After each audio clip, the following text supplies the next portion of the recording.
4 মে মঙ্গলবার 1971।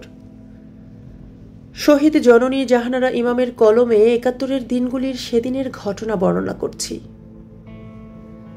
সামরিক সরকার নিজেদের অপকর্ম ঢেকে দেশের সবকিছু স্বাভাবিক দেখাবার চেষ্টায় মরিয়া হয়ে উঠে পড়ে লেগেছে। আজকের কাগজে একটা হাস্যকর খবর ছাপা হয়েছে কবি সুফিয়া কামালের ছবিসহ। এক রেডিও কথিকায় পূর্ব পাকিস্তানের বিশিষ্ট কবি ও সমাজকর্মী বেগম সুফিয়া কামাল বলেছেন, যারা তাকে ভালোবাসেন তারা জেনে সুখী হবেন যে তিনি ভালোই আছেন এবং সাহিত্যকর্ম চালিয়ে যাচ্ছেন। ছবিটাতে দেখা যাচ্ছে অতিশয় বিষণ্ণ বদন কবির সামনে রেডিওর মাইক ধরে আছে একটি অদৃশ্য হাত। মাইকটাকে মনে হচ্ছে যেন উদ্যত সঙ্গীন। ভারতীয় বেতার তার মৃত্যুর খবর বের করেছিল। সেই প্রেক্ষিতে তার এই ফটো তোলা হয়েছে। কবির মুখের ভাব দেখে মনে হচ্ছে তার পিঠে যেন বেয়নেট ঠেকানো রয়েছে। কাগজে আরো ফলাও করে বেরিয়েছে, গতকাল বাংলা একাডেমির ডিরেক্টর কবির চৌধুরী ঢাকা রেডিও থেকে মুন্সী মেহেরুল্লাহ সম্পর্কে এক কথিকা প্রচার করেন।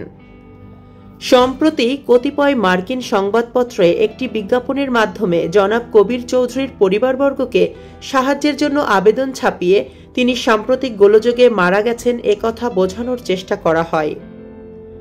গত পরশুর কাগজেও ঠিক একই ধরনের খবর ছাপা হয়েছে। ঢাকা বিশ্ববিদ্যালয়ের ইতিহাস বিভাগের অধ্যক্ষ ডক্টর মফিজুল্লাহ কবির 1 মে শনিবার ঢাকা টিভিতে মুসলিম বাংলার দুজন মহান স্বাধীনতা সংগ্রামী হাজী শরীয়তুল্লাহ ও দুদু মিয়ার জীবন ও অবদানের বিভিন্ন দিক সম্পর্কিত এক আলোচনা অনুষ্ঠানে অংশগ্রহণ করেন। তার সঙ্গে ছিলেন ইতিহাস বিভাগের রিডার ডক্টর মোহর আলী। ডক্টর কবির সাম্প্রতিক গোলযোগে মারা গেছেন, এই গুজবের অবসানকল্পে তাকে টিভিতে হাজির করা হয়েছে।